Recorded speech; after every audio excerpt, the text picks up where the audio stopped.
জলের ভেগ, জলের মৎস্য, জলের ঝিনুক, জলের শামুক, জলের শঙ্খ, জলের কচ্ছপ, এগুলি কুলিয়ে আমাদের জন্ম হয়েছে কতবার? জল নবলক্ষানি, জলের মধ্যে নবলক্ষবার। জলের মধ্যে নবলক্ষবার জন্ম। একটা কাচিমের আয়ুষ্কাল কত বাবা? কচ্ছপ, কচ্ছপের আয়ুষ্কাল কত? এই জন্য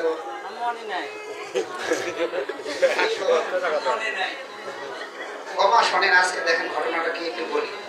গৌর পূর্ণিমা তো, আমি বলছি বাবা আমি তো বৈষ্ণব নই বাবা, আমি তো বৈষ্ণব হতে পারিনি, যাক আমি তো উপবাস রাখবো, একটু তোরাও আমার সঙ্গে উপবাস কর বাবা। আমার এই ছেলে বলছে দাদা আমি শুধু একাদশী করি, এগুলো আমার ভালো লাগে না, আমি 4টা একাদশী করি। স্বয়ং উত্থান, 500 মোড়া, তার মধ্যে ধীন ছোড়া, 2 ছেলের জন্মতিথি, পাগলার 14 পাগলি রাত, এই দিয়ে কার তাতে যদি না পারিস ভগার খালে ডুবে পড়িস। বলছে আমি 4টা তিথি করি দাদা, ওগুলো করতে পারবো না। আমি বললাম বাবা শোন, গোসাইয়ের দলে যাচ্ছে, তুই একাদশী করবো। বলছে ঠিক আছে করবো, আমি সবাই করবো আছে, সবাই উপবাস আছে আমার করে, সবাই আছে। আর এই ছেলেটা ছোট ছেলে, এই ছেলে আমার কীর্তন সিরিয়াল থাকলে আবার কান্দে বাড়ি যাওয়ার জন্য। এবারে 26 দিন সিরিয়াল করছে, ছবি করছে, দাদা আমি আর থাকবো না, চলে যাবো গুরুজি। আমি বাবা থাকলে থাক, এরকম কান্নাকাটি করে। ছোট মানুষ তো, ইন্টারে পড়ে, সেকেন্ডারি আছে, ভালো তো যাক। তাহলে সবাই আমার উপবাস আছে আমার দলে বাবা আছে তো যাক। তাহলে ছাড়লাম কোথায়? একটা কচ্ছপের আয়ুষ্কাল কত? 500 বছর বাবা। একটা কচ্ছপের আয়ুষ্কাল জলের মাঝে 500 বছর থাকতে হয় তাকে। 500 বছর সাধনা করে জন্ম যখন হয় শঙ্খ করলে, তখন গোবিন্দের নামে প্রতিধ্বনি করে ওই জলজ কুল থেকে, নবলক্ষ কুল থেকে সে প্রাণ পেয়ে যে ভগবত ধামে চলে যায়। তারপরে জলজ নবলক্ষানি স্থাবর লক্ষ বিংশতি, 20 লক্ষ বছর আমাদের জন্ম হয়েছে। বৃক্ষরাজ, লতা, গুল্ম, পাতা, 20 লক্ষ স্থাবর লক্ষ বিংশতি। বিভিন্ন বৃক্ষ, লতা, বৃক্ষ যেমন কত রোগীর তাপ, কত ঝড়, বৃক্ষ কিছু বলতে পারে বাবা? কোন যন্ত্রণা ভোগ করেছে বৃক্ষ? কোন যন্ত্রণা? নরক যন্ত্রণা। বুঝতে পারছেন নরক কাকে বলে? ওই বৃক্ষ কোলে আমিও আছি, আবার অনলে পড়ে যাচ্ছে, নরক যন্ত্রণা ভোগ করছে। তারপরে ওই বৃক্ষকুল সাধনা করে একটা বট বৃক্ষকুলে জন্ম হলে, গভীর অরণ্যে আফ্রিকার জঙ্গলে যদি একটা বট কুলে জন্ম হয়, ওই বটের আয়ুষ্কাল কত? 1000 বছর। আমার বাবা বলছে একটা বট বৃক্ষের আয়ুষ্কাল 1000 বছর। 1000 বছর সাধনা করে যখন আমাদের জন্ম হলো তুলসী কুলে, ওই তুলসী বৃক্ষ কুলে যখন জন্ম হলো, তুলসী পত্র, তুলসী মঞ্জুরি ভগবত সেবায় নিবেদন করেছি। ওই কুল থেকে আমরা সবাই মহাদেবে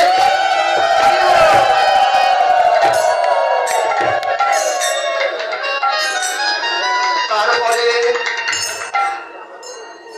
স্থাবর লোক বিংশ ক্রিময়া রুদ্র সংখ্যাক্ষম কৃমি কীটে আমাদের জন্ম হলো 11 লক্ষ বার কৃমি কীটে। মা আমাদের গৃহে তো গাড়ি আছে, গাড়ি আছে না রে মা? গাড়ি আছে, ধেনু আছে। ওই ধেনু যে ধেনুর যে চনা, বুঝলেন তো, বাংলা ভাষায় সহজ ভাষায় বলা হয় কি? গোবর। ওই গোবরে দেখবেন 2-4 দিন পর ওই গোবর রাখলে কি হয় মা জানেন? গোবরের মধ্যে কীট হয়, কীটগুলি কিলবিল করে। ওই কীটও আমরা, আমি ছিল, আপনারা সবাই ছিলেন ওই কীটে। শুধু ওই কীটে নয় বাবা, আমরা যে 20টা মল ত্যাগ করি, ওই মলের মধ্যে আমাদের জন্ম হয়েছে। আমি আজকে কীর্তন পরই করি বলে একটু ব্যাখ্যা করি।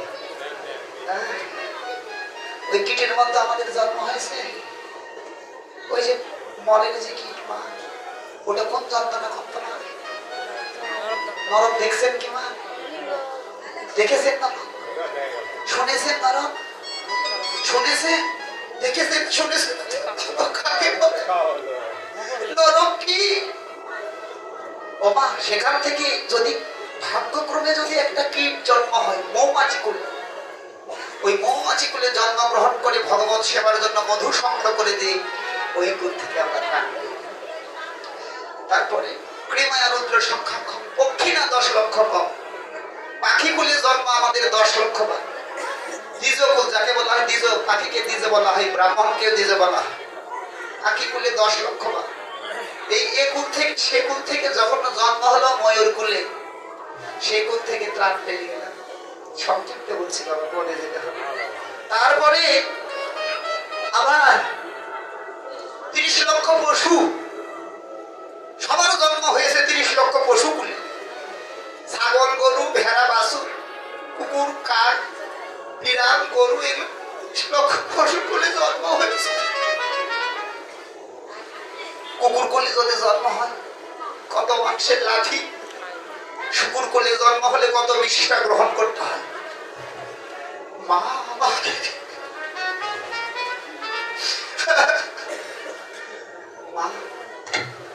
এগুলি কুল থেকে যখন জন্ম হলো আমাদের গাভী কুলে, ধেনু কুলে, ধেনু কুলে জন্ম হয়ে ভগবান সেবার জন্য দুগ্ধ উদার করে দিয়ে ধেনু কুল থেকে মুক্তি হয়ে গেল।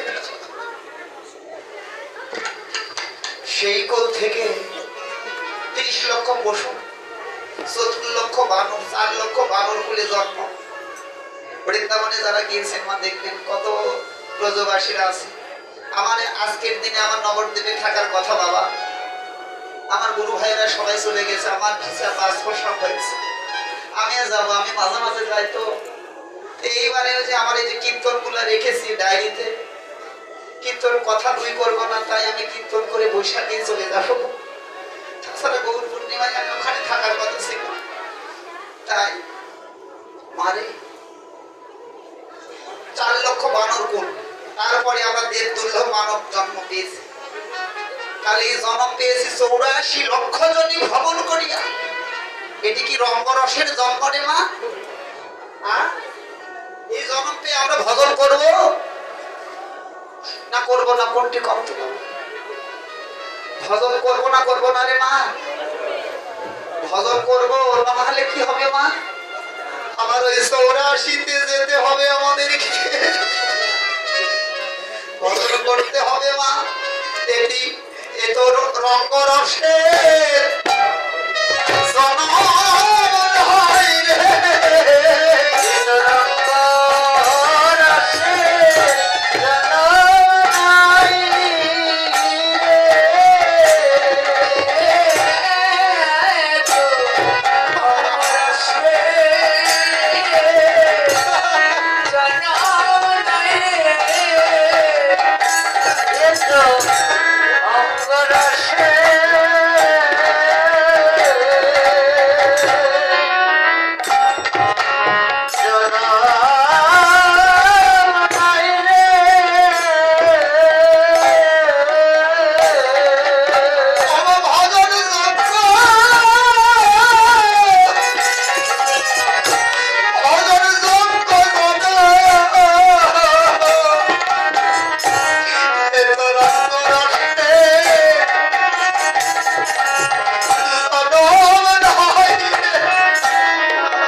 সাধনা করে পেয়েছি মা।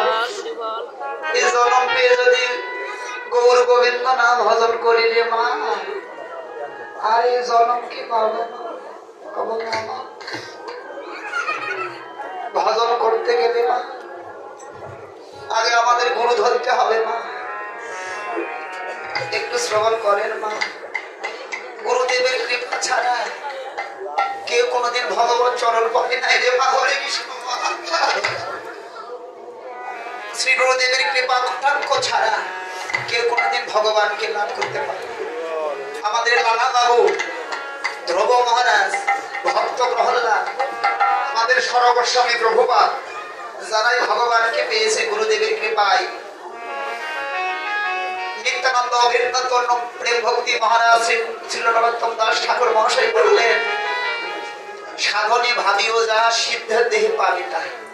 শ্রী গুরুর চরণ পদ্ম কেবল ভক্তি সদম, বন্দময়ী সাবধান মতে, যাহার প্রসাদে ভাই ভব তরিয়া যায়, কৃষ্ণ প্রাপ্তি হয়ে যা। শ্রী গুরুর চরণের অতি এই সে উত্তম গতি, যে প্রসাদে পড়ে সর্বয়াস। শ্রী গুরুদেবের কৃপা ছাড়া হবে না বাবা। ভজন করতে গেলে শ্রী গুরুদেবের চরণ সাবধান মতে কেন বন্দনা করতে বললেন ঠাকুর মহাশয়? বন্দময়ী সাবধান মতে, অর্থাৎ মান শ্রী গুরুদেবের চরণ যখন আপনারা বন্দনা করবেন সাবধান মতে। কেন? শ্রী গুরুদেব হলেন ভগবানের আরেকটি মূর্তি। ভগবানের তো অনেক রূপ, ভগবানের প্রকটিত আরেকটি মূর্তি শ্রী গুরুদেব। শ্রী গুরুকে মনুষ্য জ্ঞান কব না করিবে, গুরু নিন্দা যথা হয় তথা না যাইবে। শ্রী গুরুদেব বলেন সাক্ষাৎ ভগবানের আরেকটি কলেবর। যস্য প্রসাদ ভগবৎ প্রসাদ, যস্য প্রসাদন্ন গতিকুত হবি, ধ্যায়ংস্তব যশস্বী শব্দ, বন্দে শ্রী গুরুর চরণারবিন্দ। এই গুরুদেবটা কেমন বাবা? বাবা একটু কথা বলুন। কীর্তন তো অনেক শুনেছেন বাবা, একটু কথা কিন্তু আমি বেশি বলি, যে জায়গাতে যাই বাবা। ও বাবা, মানে আমাদের তো গ্রন্থে কাম বীজ কাম গায়ত্রী আছে, এগুলি দেখে দেখে যদি আমরা জপ করি তাহলে কি আমাদের মন্ত্র সিদ্ধ হবে না? রাধে রাধে, আমার বাবা ঠিক বলেছে, মন্ত্র সিদ্ধ হবে। যদি কাম বীজ কাম গায়ত্রী গ্রন্থে আছে, দেখে দেখে যদি আমরা জপ করি তাহলে আমাদের মন্ত্র সিদ্ধ হবে? হবে না। কেন হবে না? রাধে রাধে, আপনাদের চরণ আমার শিরে বাবা। কেন হবে না? বিশাল সুবৃক্ষ একটা বট বৃক্ষ, আপনারা বট বৃক্ষের নিচে দেখবেন বটের চারা একটা পাওয়া যাবে। কেন বটের চারা গজে না বট বৃক্ষ তলে? কেন হয় না? ওই বট ফল যদি কোনো পাখি গ্রহণ করে, পাখির জঠরগ্নির তাপে, সিদ্ধ মহাত্মা গুরু উচ্চারণ আশ্রয় করতে হয়। ওই পাখির জঠরগ্নির তাপে যে তাপ লাগবে, আপনি বাড়িতে গিয়ে একটা বট বৃক্ষ উত্তম ভালো ভালো সার দিয়ে মাটি প্রস্তুত করে বট বৃক্ষ বেড়ে দিয়ে বটের বীজ হবে। আর ওই বট বৃক্ষ যদি পাখি গ্রহণ করে যদি ওই দানার কোটাই পাথর দেওয়ালে যেখানে মল নিগৃহীত করুক, সেখানে মাটি কোনো ভালো ভালো সার কোনো কিছু প্রয়োজন। এই জন্য শ্রী গুরুদেবের সিদ্ধ মহাত্মা শ্রী গুরুদেব, তার কাছ থেকে মন্ত্র গ্রহণ করতে হয়। আর তখন সে মন্ত্র গ্রহণ করে তার ক্রিয়া হয়ে যাবে। জয় জয় নিতাই গৌর সীতারাম। কিন্তু এর মাঝে আরেকটি কথা আছে বাবা। মহাপ্রভু এই যে গুরুদেব, মহাপ্রভু 13টা সম্প্রদায়কে বাতিল করলেন, অপরাধ দেবেন না। মহাপ্রভু 13টা সম্প্রদায়কে বাতিল করলেন, 4টি সম্প্রদায়কে মহাপ্রভুর প্রাধান্য দিলেন। যে গুরুদেবের দেখবেন গুরু প্রণালিকা আছে, গুরু পরম্পরা ধারা আছে, সেই গুরুদেবের কাছে আপনারা দীক্ষা নেবেন। দীক্ষা নেওয়ার আগে আপনারা জানবেন কি, যে গুরুদেবের গুরু পরম্পরা ধারা আছে। আমার অষ্টতর শত পরম পূজ্য প্রভুপাদ 108 শ্রীকৃষ্ণচন্দ্র দাস গোস্বামী মহারাজ, শ্রীরাম নবদ্বীপ ধাম, আমার শ্রী প্রভুপাদ। তো আমি তো মূর্খ মানুষ, আমার গুরুদেবের চরণে আমি যখন দীক্ষা নিই, আমি গুরুদেবকে বললাম, বাবা আমি তো মূর্খ মানুষ, আমি তো সংস্কৃত বুঝি না, তো আমি একটু ভাগবত চৈতন্য পাঠ করবো বাবা, আমার তো ভাষায় হয় না। আমার মাথায় হাত দিয়ে আশীর্বাদ করে বললো, বাবা আমি যা বলবো তাই করবি? হ্যাঁ বাবা আমি করবো, আপনার চরণে সব নিবেদন করে দিলাম, সব আমি দিয়ে দিচ্ছি, আপনি যা বলবেন আমি তাই করবো। প্রথমে আমাকে বলেছে, বাবা তুই আহার শুদ্ধ করতে হবে, আহার শুদ্ধ করতে হবে। বাবা যা আমার ভগবত সেবায় লাগে না তা গ্রহণ করা যাবে না মা। এইগুলি কথা আপনারা শুনেছেন, আজকে কীর্তন তো বহু শুনেছেন মা। কথা কিন্তু শোনে। প্রথমে বলছে আমাকে আহার শুদ্ধ করতে হবে, মিথ্যা কথা বলবি না, বৈষ্ণবত্ব ভাব থাকতে হবে, মঙ্গল আরতি করতে হবে, প্রাতঃকালে স্নান করতে হবে, সূর্য উদয়ের 1 ঘন্টা 36 মিনিট পূর্বে স্নান করতে হবে, এবং আহার শুদ্ধ করতে হবে। ভগবান যা গ্রহণ করবি ভগবানকে নিবেদন করে গ্রহণ করবি, ফল মূল জল যাই খাবি, পারবি তুই?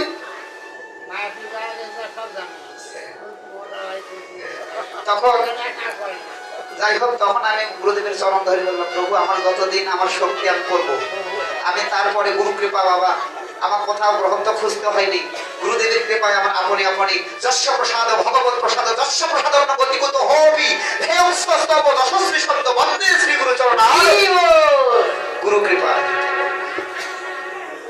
তাহলে মহাপ্রভু এই যে বাবা আউল বাউল কট্ট ভাগ নেড়ে দরবে সাই সহজে সখী ভেকি স্মার্ত জান গোসাই আতিবাড়ি সুরধারী গৌরাঙ্গ নগরী তোতা কয়ে 13 সঙ্গ কবনা করি রামানুজাচার্য সম্প্রদায়, মাধবাচার্য সম্প্রদায়, বিষ্ণুস্বামী সম্প্রদায় আর নির্বাণাচার্য সম্প্রদায়, এই 4টি সম্প্রদায়কে মহাপ্রভু প্রাধান্য দেবেন।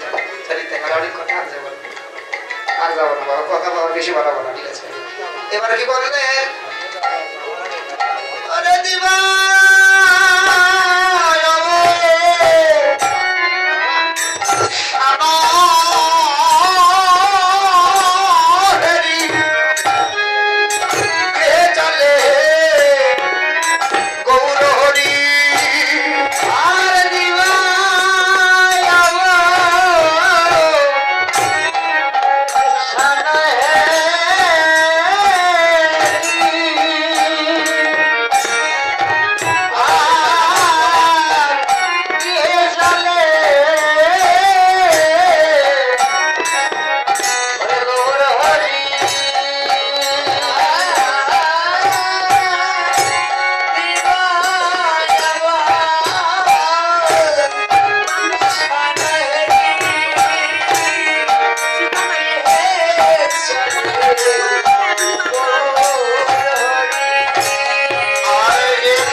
সকালবেলা নিমা মায়ের নিকটে এসে বললেন, মা মা মা গো।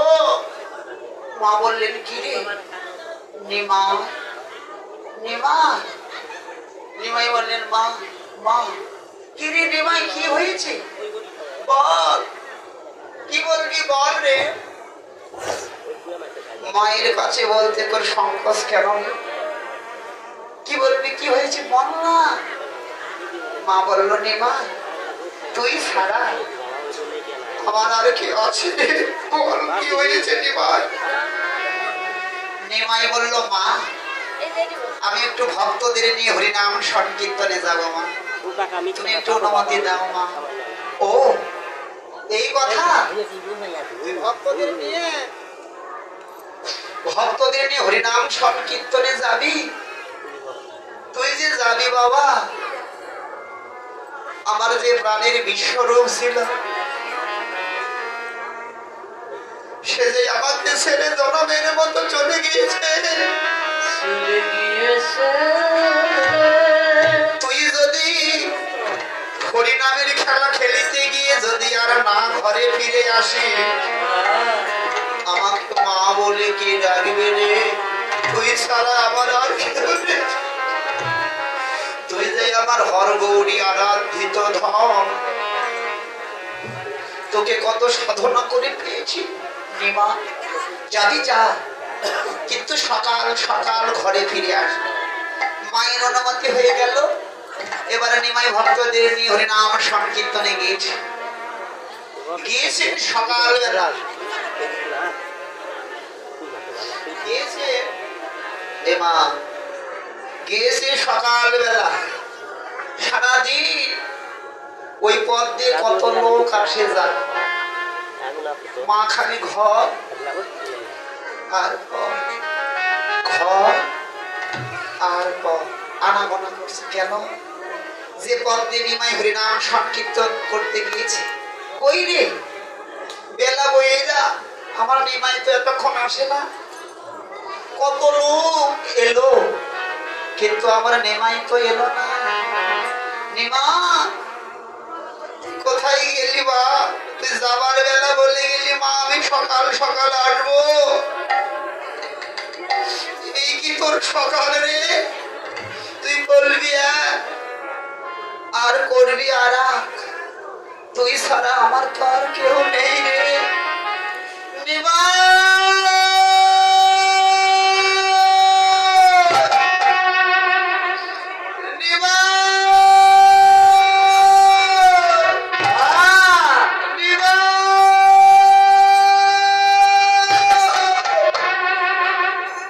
আমার প্রাণের নিমাই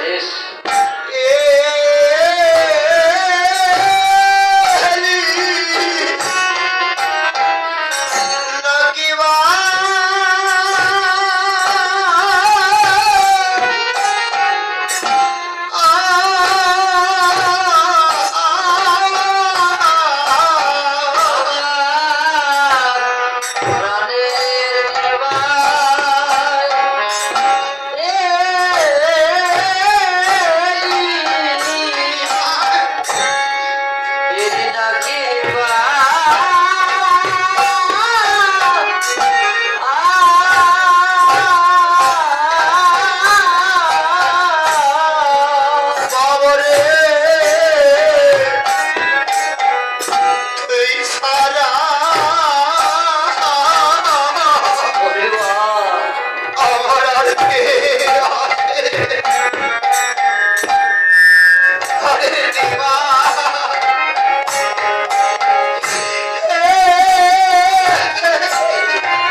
প্রাণে